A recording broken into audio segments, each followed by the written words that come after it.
Ама един момент сега, този звуков прак е неизползваем. Нали, цялата работа да е настройка, която е използваема. Той казва, че така може да работи. Аз от въздуха може и на 2 метра да направя. Вода много добре, защото 50-80 метра за постоянно съм го увеличил на максимум. Да, ма реално в земята можеш да постигнеш 58 см или не можеш? Аз в земята го показвам и под стола 52 на 50. Добре, дайте да пробваме и да видим на въздух какво ще бъде, да го издуими. Колко измерихте там? 62.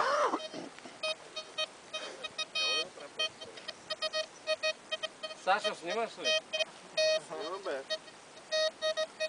Според мен е неизползваемо това усилване.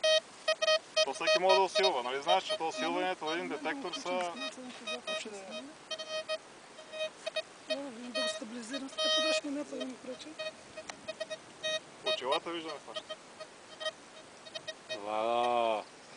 Това не е видял, че детектора хваща, нали? Хваща, ама на друга настройка сигурно не знам. А сега... Ама чай сега тази монета на колко е, ти на колко обявява, че хващаш? Нали от 42 до